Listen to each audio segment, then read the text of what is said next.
Back in 2020, Kamala Harris was one of 7 sitting senators who challenged Joe Biden for the Democratic presidential nomination. 4 years later, Harris is the de facto nominee, and all of those other senators have endorsed her campaign, with one exception, Bernie Sanders. Earlier this week, the independent Vermont senator and progressive icon told reporters on Capitol Hill, quote, "I'm going to do everything I can to make sure that she becomes president," end quote, but stopped short of formally endorsing her. The Vermont Senator Bernie Sanders joins me now. Senator, good to see you. I want to talk politics, but first I have to tell you, my dad in Toronto, 89-year-old father, had like a heart valve replacement surgery and wanted me to make sure you knew that the only thing he paid for in our single-payer universal health care system was parking.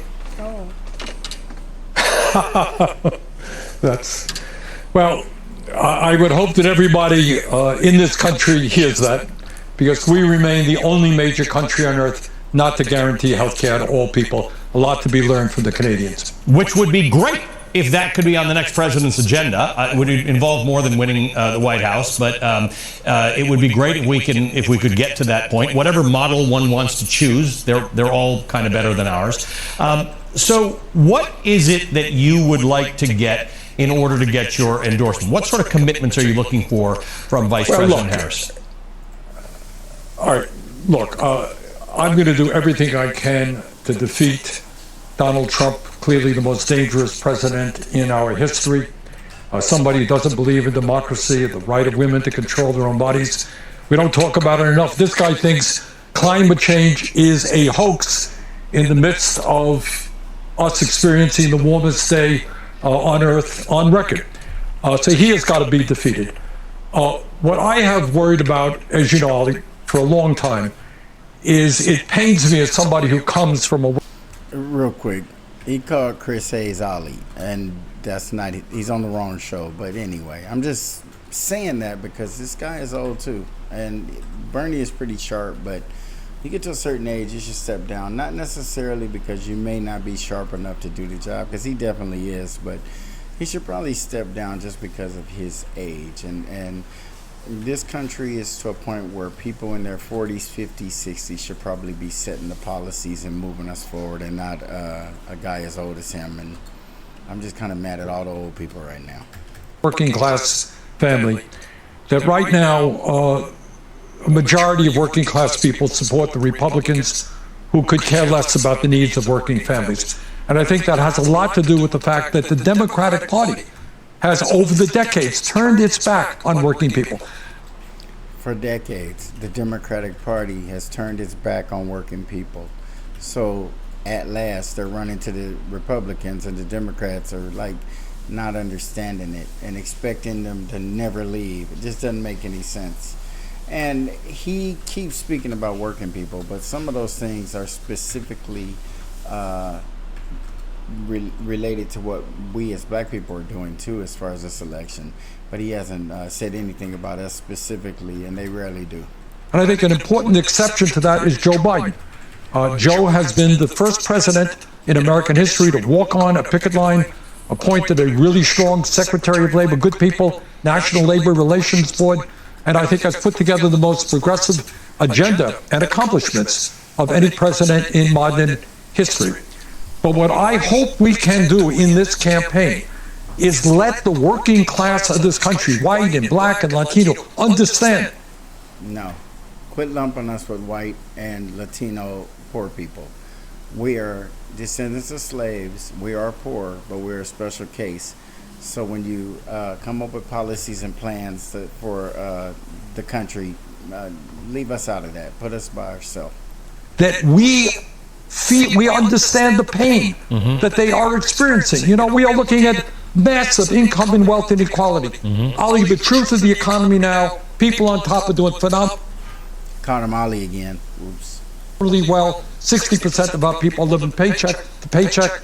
We talked about healthcare. Our healthcare system is broken, dysfunctional.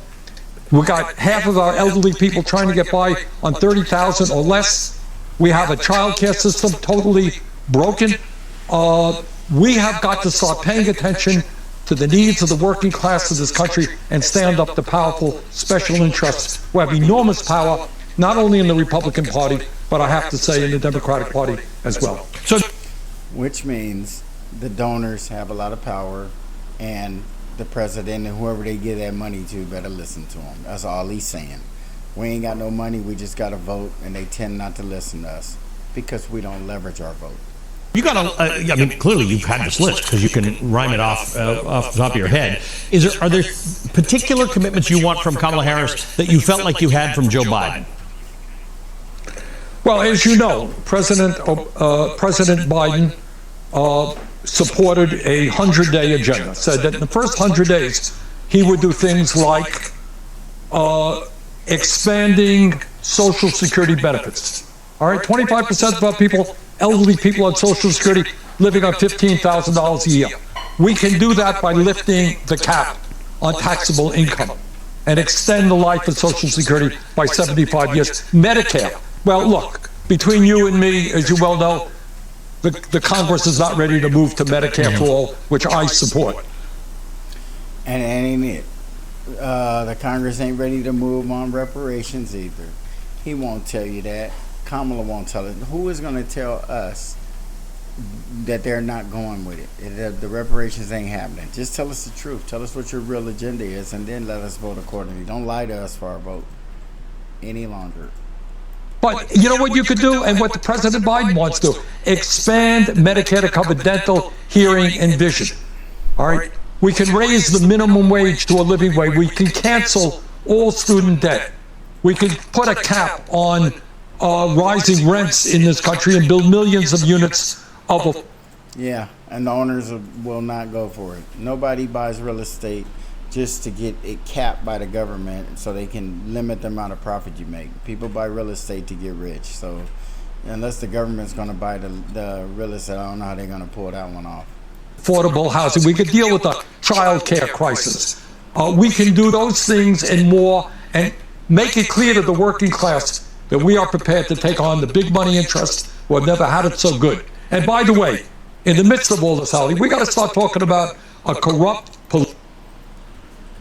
Ali again. I'm telling you, these guys are getting old. Political system as a result of Citizens United, where Elon Musk is now trying to buy the election for Trump, $45 million a month, too many billionaires.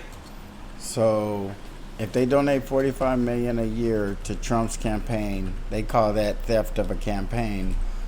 But Biden didn't hold a primary, and we did have other people who were willing to step up because of his age and his policies and his presidency. And they should have been allowed opportunity to run against him, but they weren't. And that's not still in an election, though. Not at all. Are controlling the political process. We got to end that. We got to overturn Citizens United and move to public funding of elections, in my view. So there's nothing in anything you've said that would suggest that you'd spend a minute thinking about Donald Trump as a presidential candidate. So what's the difference between you working really hard to overcome Donald Trump's election as president and endorsing Kamala Harris? Well, look, you know where I am right now? I'm in Manchester, New Hampshire. We just had a great town meeting here talking about the need to elect the vice president. We were in West Lebanon. I'm going to be in Bangor, Maine tomorrow, Portland, Maine. That's what I'm doing. But I think it's important for some of us to say, look, we know that there's a lot of big money in the Democratic Party. We want to make sure that the vice president is listening to the working class of this country, to progressives as well, and brings forth very specific ideas. These are not radical ideas. Expanding Medicare by lifting the cap, expanding Social Security, building reparations for black people, housing. These are not radical ideas. No. And I would hope very much that we get some specificity. Is that, in order to get that specificity, is that... Yeah, specific, I tell you. But when it comes to exclusive and specific for black people, it's never discussed. Not on MSNBC, not on any of them. And Bernie definitely don't talk about it. So if we want to talk about being exclusive and giving exclusive things to races of people, it should be us, and not lumping us with a bunch of poor people who just got here. Conversation happening in real time right now. Are you in that conversation with the vice president, or your people in the conversation with the vice president's campaign? Well, I have talked to the vice president and look forward to speaking to her again in the near future. And yeah, that conversation is going on.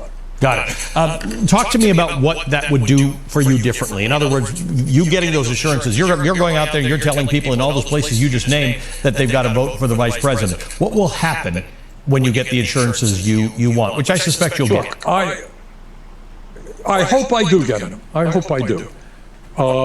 Look, this country cannot, in my view, just tolerate Donald Trump's getting elected. So I am out there, I work hard, and I'm going to do everything I can to make sure that Harris is our next president. But I just am trying. You know, it pains me personally, again, coming from a working class background, that so many workers, especially white workers, are turning their backs on the Democratic Party. And I think we can bring them. He is speaking specifically about working white people leaving the Democratic Party and what he would like to do to get them back. I mean, if we give them an understanding, we know what's going on in their lives, the pain they're experiencing, and that we have an agenda for the working white people to get them back into the Democratic Party. That's exactly what he's talking about at this moment. I just don't know why they don't have any plan for black people, but they definitely have acknowledged that white people who weren't descendants of slaves or who didn't just freshly immigrate into the country but are poor, why do they deserve the same benefits and help that blacks and Hispanics get? Just a question. So that their kids are not going to have a lower standard of living than they do, so that they can. And our kids have a lower standard of living than we did. It always goes down and down with us and up and down and all around. But with them, they're trying to specifically make sure that that doesn't happen. But with us, it's just an afterthought, or not an afterthought. Afford to go to a doctor, so that it can be easier for them to join a union, so that we raise the minimum wage. These are not radical ideas. And they're not. And the ideas that we have aren't radical either. And we would like ours considered as well. The Democratic Party has got to start addressing them at every level. Do you feel that there's a little more energy in this race than there was a week ago? Oh, absolutely. It seems to me, you were just discussing it a moment ago, getting 160,000 people on a Zoom call, that is, to say the least, pretty crazy. That is a way out. But yeah, I think there is a lot of energy, and I hope it can be maintained. Well, there you have it. Bernie Sanders has pretty much admitted that white working class people are going to have to be dealt with, or it ain't going to be acceptable, and they have to be brought back into the Democratic Party. So I do have a plan and agenda for them. I'd like to know what it is. Maybe I'll listen to Kamala Harris' first 100 days and we'll hear it. But anyway, I got to get out of here. Like, comment, share, and subscribe, and we will catch you on the next one.